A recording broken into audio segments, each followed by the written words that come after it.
Bonjour à tous. Pour ce curé enragé numéro 52, par les vacances et avec l'aide précieuse d'un ami, je me suis penché sur un des plus grands mythes contemporains, à savoir le mythe de l'Al-Andalus. Vous savez, ce mythe de l'Espagne médiévale qualifié de merveilleuse parce qu'ayant été le théâtre d'une cohabitation entre les trois grandes religions monothéistes, les juifs, les chrétiens et les musulmans. Une cohabitation merveilleuse qui aurait été caractérisée par beaucoup de tolérance, d'amour réciproque, de respect. Bref, un havre de paix dans un monde de brutes, un prélude à une situation qui pourrait être celle de la France dans quelques années, nous dit-on. Alors, qu'en est-il en réalité de cette Espagne médiévale, de cette Al-Andalus? D'abord, deux dates. La première date, nous sommes le 19 juillet 711. Tariq ibn Ziyad, général berbère, va franchir le détroit de Gibraltar avec une armée de 7000 hommes et va battre le roi wisigoth de l'époque, Roderick, à la bataille de Guadalete et va prendre ensuite Tolède, la capitale de l'Hispanie des Wisigoths, qui va petit à petit être conquise. Et puis, deuxième date, le 2 janvier 1492, avec la prise de Grenade par les rois catholiques et la fin de la Reconquista. 781 années entre ces deux dates, 781 années d'occupation musulmane, c'est-à-dire pas loin de 8 siècles. Que s'est-il vraiment passé en Espagne pendant ces 8 siècles, au cours de ces longues années? Simplement quelques mots pour rappeler que ce qui sera l'Espagne, l'Hispanie avant la conquête musulmane, avait été romanisée dès le IIIe siècle avant Jésus-Christ avec cette occupation romaine, puis l'arrivée des Wisigoths avec Tolède comme capitale. Le pouvoir à l'époque était wisigothique, la langue était latine et la religion était chrétienne. C'est l'époque du grand Saint Isidore de Séville, bien connu des théologiens. Des communautés juives étaient déjà là, plus ou moins bien tolérées par les chrétiens de l'époque. Puis arrive cette fameuse conquête de l'Hispanie par l'islam, par des arabo-musulmans, berbères également, avec tout un succès de conquête islamique et un grossissement des armées de l'islam qui ont été suscitées par d'abord le djihad, c'est-à-dire la guerre sainte, puisque nous savons bien, dans son essence, l'islam est conquérant, le Coran prévoit le djihad, ou alors la dhimitude, c'est-à-dire le fait de ne pas vouloir se convertir à l'islam, et dans ce cas-là de passer à un statut bien inférieur que l'on va d'ailleurs voir en Espagne. Ce succès de la conquête islamique de l'Espagne n'est pas dû simplement au djihad, mais aussi à de très nombreuses victoires en série qui vont se succéder après l'année 711. Aussi, bien sûr, par la vaillance et le courage des soldats de l'islam qui n'avaient pas peur de la mort puisque c'était le djihad et que quand un soldat meurt lors d'une guerre de djihad, eh bien, il monte directement au paradis, explique le Coran. Les succès aussi de ces victoires sont dus au système des butins, puisque toute guerre à l'époque, toute guerre de conquête prévoyait le bénéfice du butin, bénéfice que l'on distribuait également aux soldats. Et puis aussi les Wisigoths de l'époque qui étaient là déjà et qui avaient eux aussi auparavant envahi l'Hispanie, étaient bien divisés, ces Wisigoths, et il y avait bien des querelles, des conflits de succession entre eux, ce qui affaiblissait leur force militaire. Et puis aussi, bien sûr, parce que leur vie en Hispanie de l'époque, nous sommes donc au 8e siècle, 9e siècle, cette vie était très paisible et les Wisigoths ne s'attendaient absolument pas à devoir résister à des conquêtes islamiques. Les vaincus vont être donc soumis à un choix. Soit ils se convertissent et ils deviennent ce que l'on a appelé les muladis, soit ils restent fidèles au Christ et au christianisme et ils vont devoir accepter le statut de dhimmi, la dhimmitude, qui est un statut inférieur basé surtout sur le versement obligatoire d'un impôt qui va d'ailleurs enrichir la classe dominante musulmane, le versement d'un impôt parce que justement ils refusent de se convertir. Ou alors il reste une troisième solution qui est l'exil et l'expulsion, pour les chrétiens pauvres en particulier, parce qu'ils n'ont pas justement suffisamment d'argent pour payer l'impôt de la dhimmitude et qui vont devoir s'exiler dans le nord de l'Europe, en France, en Italie ou dans ce qui reste de l'Empire romain oriental, byzantin. Il y aura aussi le commerce des femmes, puisque là encore c'est partie intégrante du statut des femmes dans le Coran. Les Juifs, quant à eux, pendant cette conquête, vont d'abord considérer les musulmans comme des libérateurs, parce que les soldats et l'élite musulmane qui va gouverner d'abord le sud de l'Espagne vont les employer dans des emplois de secrétariat, d'interprètes, etc.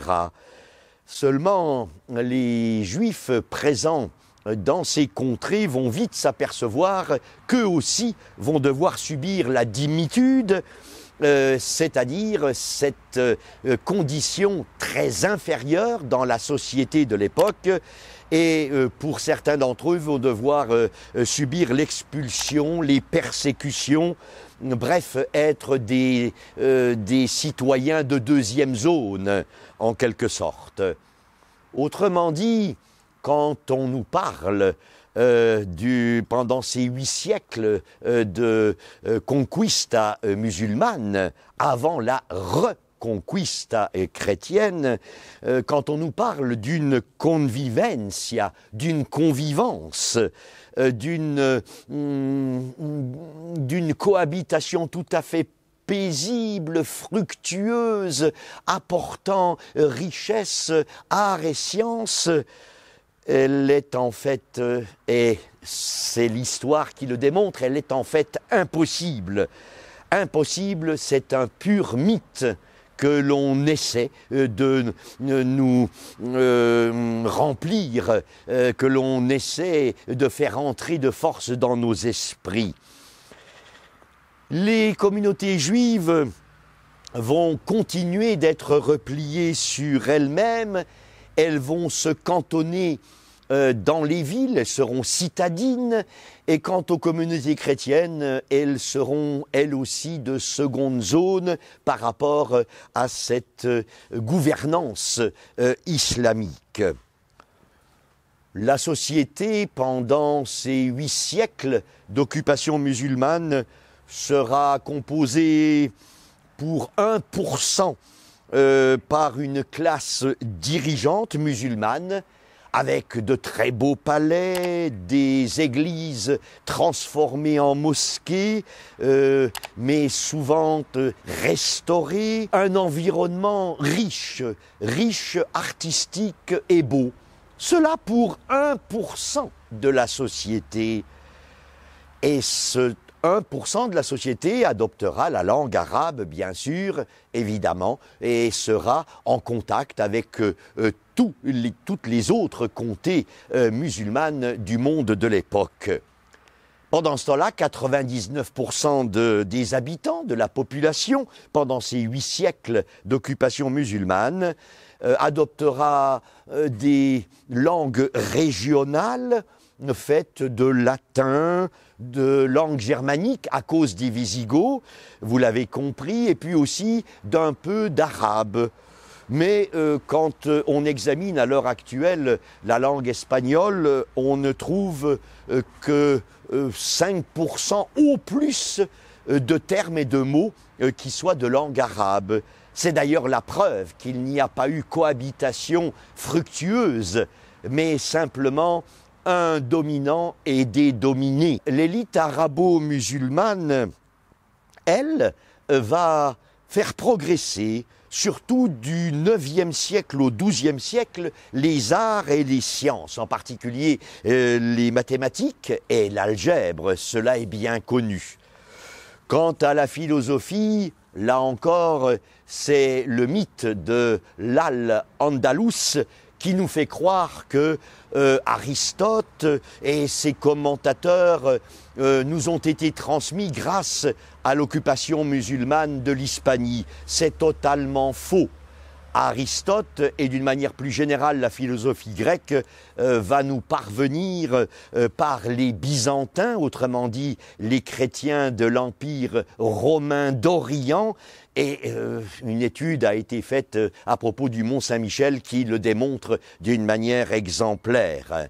Donc s'il y a eu des arts et s'il y a eu une progression des sciences à l'époque, il ne s'agit jamais de philosophie et ni de théologie, bien évidemment. La société, pendant ces 8 siècles d'occupation musulmane, était une société esclavagiste, mais ça n'était pas d'ailleurs uniquement l'islam et les musulmans qui pratiquaient l'esclavagisme.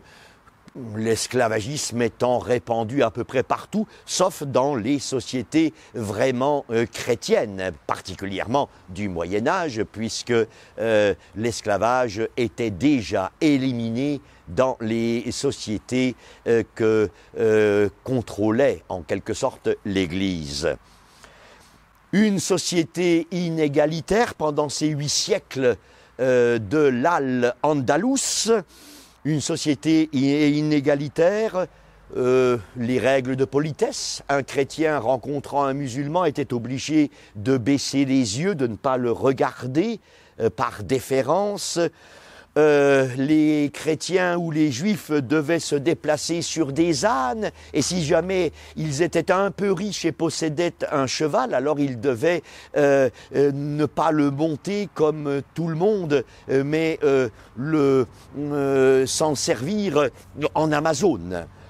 Et puis, bien sûr, interdiction d'alcool et de vin, sous peine de flagellation, pour les chrétiens aussi bien que pour les juifs. Le témoignage d'un chrétien ou d'un juif devant un tribunal islamique valait la moitié de valeur par rapport au témoignage d'un musulman. Quant aux femmes, on le sait bien, leur statut est largement évoqué dans le Coran. On pratiquait pendant ces 8 siècles l'excision, on pratiquait volontiers la polygamie, au moins pour donc les musulmans, bien sûr, les chrétiens et les juifs ne pratiquant pas la polygamie, tout le monde le sait. Et puis, par une société aussi faite de peu de mariages mixtes, les communautés restant endogames, restant refermées sur elles-mêmes. Il y avait une présence simultanée de ces trois communautés, juives, chrétiennes et musulmanes, mais c'est tout. Aucun lien familial, aucun lien de mariage, à quelques exceptions près, bien sûr. Tout cela va durer pendant 8 siècles, je le disais, jusqu'à la Reconquista, qui, en 1492, avec la prise de Grenade par les rois catholiques, va mettre fin à l'occupation musulmane. Alors, aujourd'hui, eh bien, aujourd'hui, qu'en est-il? On nous dit, ben voilà, il y a eu ce grand exemple historique d'une cohabitation fructueuse, fertile entre ces trois communautés, et donc, eh bien, pour la France ou pour l'Angleterre ou même pour l'Allemagne, ça peut se passer aussi ainsi. Oui, mais c'est un mythe, cette convivencia, cette convivence, ce rapport enrichissant et enrichi par la complémentarité des trois monothéismes, tout cela n'est qu'un grand mythe. On le voit d'une manière précise. Donc, à nous de ne pas projeter notre futur et notre avenir sur un mythe intellectuel, historique. Bien sûr, nous avons un autre exemple dans l'histoire mondiale, c'est le Liban. Mais le Liban, n'oublions pas, a pu réussir son histoire avec cette présence, cette triple présence juive, chrétienne et musulmane, que dans la mesure où les dirigeants du Liban étaient chrétiens. Et dans la mesure où le gouvernement, la gouvernance d'un pays est chrétienne, alors la coexistence peut être envisagée. Sinon, elle est impossible.